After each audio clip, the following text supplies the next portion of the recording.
Look what I just picked up yesterday. This is a Japanese copy of The Lamb. The reason why I got this was $75 Canadian. That's actually, is that good? You tell me. It's got the obi strip, and then of course it's got the Japanese lyrics as well.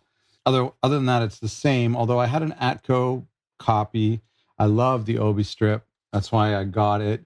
But also, I needed a really good copy of The Lamb. My Lamb was like a $10 copy, and it was in audio wise, it was in horrible shape. So this is in the disc. The discs are in excellent condition. So I was just listening to this now. Let's talk about the opening track. We're not going to talk about the whole album. I don't know if I can ever do a review on the whole album. I will one day. It'll be like a month-long undertaking. If anyone wants to buy me the Atlantic Records 75th anniversary Acoustic Sounds 4-disc version, then I will thank you a million times, and then I'll review the album. I'll sit with it with headphones, listen to it 10 times through on 8 different sides, and then do a review. I really want to hear that copy. Anyway, today we're just talking about the opening track. I always liked this song as a teenager because this album was a little bit too much for me. I couldn't get into it, and so on CD, I would just put it on, and I would just wait till that build up, the da da da da da, and the lamb lies down. And there's no chorus to this song either, right? It's just like on Broadway, that is the chorus.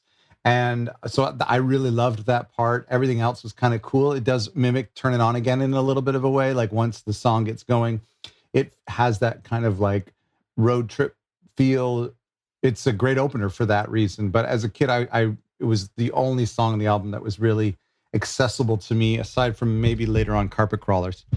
And counting out time as a teenager, I didn't even know what that meant. Had zero experience. You know, this is one of the ones as a Phil channel, we should talk about the fact that this is one of the very few Peter Gabriel era songs that Phil adopted as his own, that he became the step parent to a song like this and would continue to play it live. Songs like this, Carpet Crawlers, In the Cage, obviously, I Know What I Like, For the Fifth, sort of, The Musical Box, sort of, but there's not many from the Peter Gabriel era that Phil would comfortably take over. Cinema Show. But The Lamb was something that they would do, I mean, I guess right up until the last tour, The Last Domino, a couple of years ago, they would do a part of it in the acoustic set. I think that's what, people were kind of excited about. I'm not crazy about the acoustic set, only because that's all, and Follow You, Follow Me. I really love the guitar tones in those songs, and so I missed hearing those. But The Lamb was a really, really nice addition to the set. And I think they knew, you saw this in the rehearsals, they knew that adding it to the 2021, 2022 tour, or sorry, 2020, 22, I don't know, it was all messed up back then. Adding it to that tour would get people really excited because I don't think it had been on a tour since probably late 70s, early 80s. Having said that, it's never really like worked live for me. I think it's a good album opener into this big, expansive double opener. It's easy to digest compared to like the opening of The Waiting Room and some of the other songs on the album. So it's a very good like lubricator into the full double album. But live, it always just felt like it was a piece of a different puzzle being put into another puzzle. I just never felt like it flowed well live. And I'm speaking mostly of when they would do it in the later years, like when they would do it on the Duke tour. I think they did it quite a bit, especially on the Trick tour, the Wind tour, and then there were 3 as well. I mean, it would show up every once in a while. It was on Seconds Out. Even on Seconds Out, it's probably my least favorite. I just always find it like, I don't know. I don't think for me personally, it doesn't separate from the album quite as well as Carpet Crawlers. In the Cage seems to work for me, but I've just never been crazy about it live. Maybe I'm just not overly crazy about the song because, like I mentioned, there is really nothing to the song other than just, I mean, melodically exciting wise, dynamic wise, it's just that big kind of crescendo of the chorus. Speaking of The Last Domino, if you guys have that vinyl box set, which is one of the funniest compilations they've ever put together, namely because of like a part in the set or a part in the compilation track listing where it's like The Lamb Lies Down on Broadway into Deep. It's like the next song. It just shows like how that was just not a really well thought out project. As an opener for an album, like I mentioned, I think it's great. I think it's, I don't know where I ranked it. We did a video a couple months ago about the best album openers from Genesis. It's a little on the nose, right? It just says the album title over and over. I don't, it's a good opener. It's a good opener. Is it a great opener like Dance on a Volcano or like Duke's Intro or like Mama? Is it a great opener? Like what? Like Looking for Someone or Watcher? I don't think so. Honestly, I think, is it a bad opener? No, it's not a bad opener, but yeah, it's just a good opener. One thing I noticed about this vinyl copy is that the piano opening, which was kind of maybe a little bit of a callback to Firth, the piano opening on this song from Tony Banks was really quiet on the original mix. I was like cranking and cranking to hear it, as opposed to like the digital version, the modern remixes. It's been brought up a little bit. Can't wait to do a review on The Light Lies Down on Broadway, because to me that's like a better song in the sense that it's just a little bit more subdued. This is obviously an album opener. It's like if you go to Broadway, ironically, if you go to Broadway, the opening number is a really big spectacle. It has a big dynamic element, a big crescendo.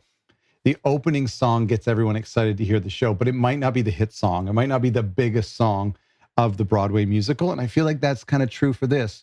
And The Light Lies Down on Broadway being some sort of like more subdued reprise, I've always really been drawn to that song. There's so many hidden gems on this album we need to talk about. I've talked about it so many times. Anyway, I think is probably the best, beautifully well-written folkish song on the record. Light Lies Down on Broadway is always too overlooked, in my opinion.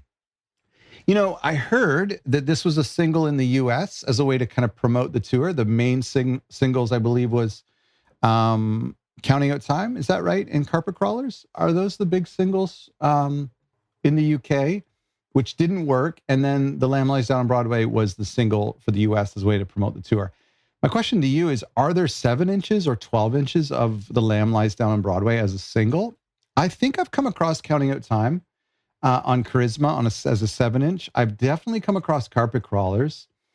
But I can't say I've ever seen The Lamb Lies Down on Broadway on vinyl as a single. Let me know. I'd be very curious to find that. Last thing I'll say about this song that I think is really cool. There was an interview years ago with Tony Banks, and he said that The Lamb Lies Down on Broadway was the last song that he and Peter wrote together. They wrote this together. I think maybe the intro was something that Tony had, and then they put this together. Lyrically and musically, it was created by Peter Gabriel and Tony Banks. I think that's very special. It was the very last song, and obviously tumultuously, like, things kind of split after this album. But we know, going back to the beginning, that it was always Tony and Mike, that they were the very, that they came as a pair. And so for them to end on this song, it's kind of cool. That's kind of cool. Anyway, my question for you is, I don't want to know your opinions on the album. This is like too big of a conversation for today, but let's just give me your opinions on this song. What do you think about this song? Is it a good standalone song? Where would you rank it in your top 100 Genesis songs? Is it in the back 50? Is it in the top 50? Is it in the top 10? To me, this is not a bad Genesis song. It's not an amazing Genesis song. It's just a Genesis song. I don't really ever think I need to put on this song. Sometimes I think I need to put on this album, but very rarely do I think I need to hear just this song. But I do find myself singing that Broadway. Anytime I hear the word Broadway, I think about this song. Anyway, let me know what you think about the song, where it ranks for you. And did you think it was a good album opener? Did you enjoy it live on Seconds Out or on any of the tours you heard it, or maybe on the acoustic version on the most recent tour? Thanks for watching.